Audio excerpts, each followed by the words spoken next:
العيد يعني رقاق طري، تعالوا النهاردة نعمل الرقاق طري من جوه ومقرمش من برا بطريقة جميلة جدا، في 5 دقايق يكون جاهز معاكي. تعالوا نسمي بالله ونصلي على الرسول ونشوف ايه هي الطريقة المنجزة السريعة دي. بس متبخلوش عليا بلايك وشير لو عجبكم الفيديو، ونبدأ نقول بسم الله. عندي نص كيلو من اللحمة بحطها في طاسة بدون أي مواد دهنية، لأن طبعا اللحمة المفرومة بيكون فيها نسبة دهون عالية جدا. أول اللحمة بتاخد لون من تحت بنزل عليها بالبصل وعليهم ملح فلفل أسمر جوز الطيب 7 بهارات، وما بزودش أكتر من كده بهارات. لو في ورقة لوري يعني بحطها، مفيش خلاص مش مشكلة. وأحط فلفل ألوان ودي اختياري، بس الفلفل الألوان قيمة غذائية عالية جدا، لو الناس ولادك مش بيحبوه تقدري تعمله لهم كده في الأكل مش هيحسوا بيه، وبعدين هيديهم طعم جميل جدا في الأكل.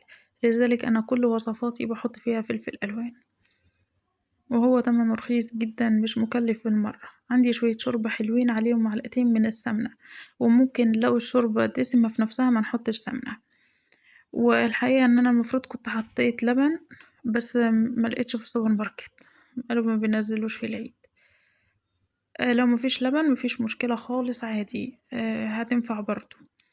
في طاسة بقى دهنتها حتة كده من الزبدة، قطع صغيرة مش كبيرة، وابدأ ان انا ابل الرقاق تشريبة كده على كل الجوانب، وبعدين بحطه في الصينية لغاية ما اوصل لنص كمية الرقاق اللي معايا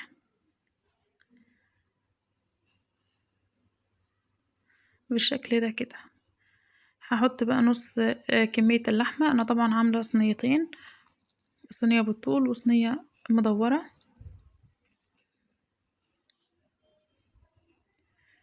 وبغطي الجزء التاني وبحطها في الفرن على درجة حرارة 180 رف أوسط. ما بتاخدش وقت، لأن طبعا كل حاجة مستوية معايا وبتخرج بالجمال اللي حضراتكم شايفينه دوت. حاجة كده اللهم بارك جميلة جدا، زي ما قلت مقرمشة من برا وطرية من جوه. يعني هي بتتكلم عن نفسها، مش محتاجة ان انا اقول عنها ان هي جميلة.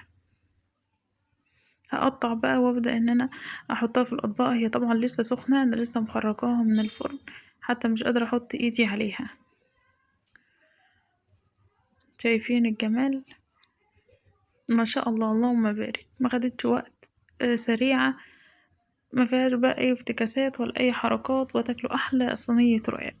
انا كده خلصت فيديو النهاردة. لو عجبكم الفيديو كالعادة شجعوني بلايك وشير عشان وصفاتي توصل لكل الناس. دمتم سالمين في رعاية الله.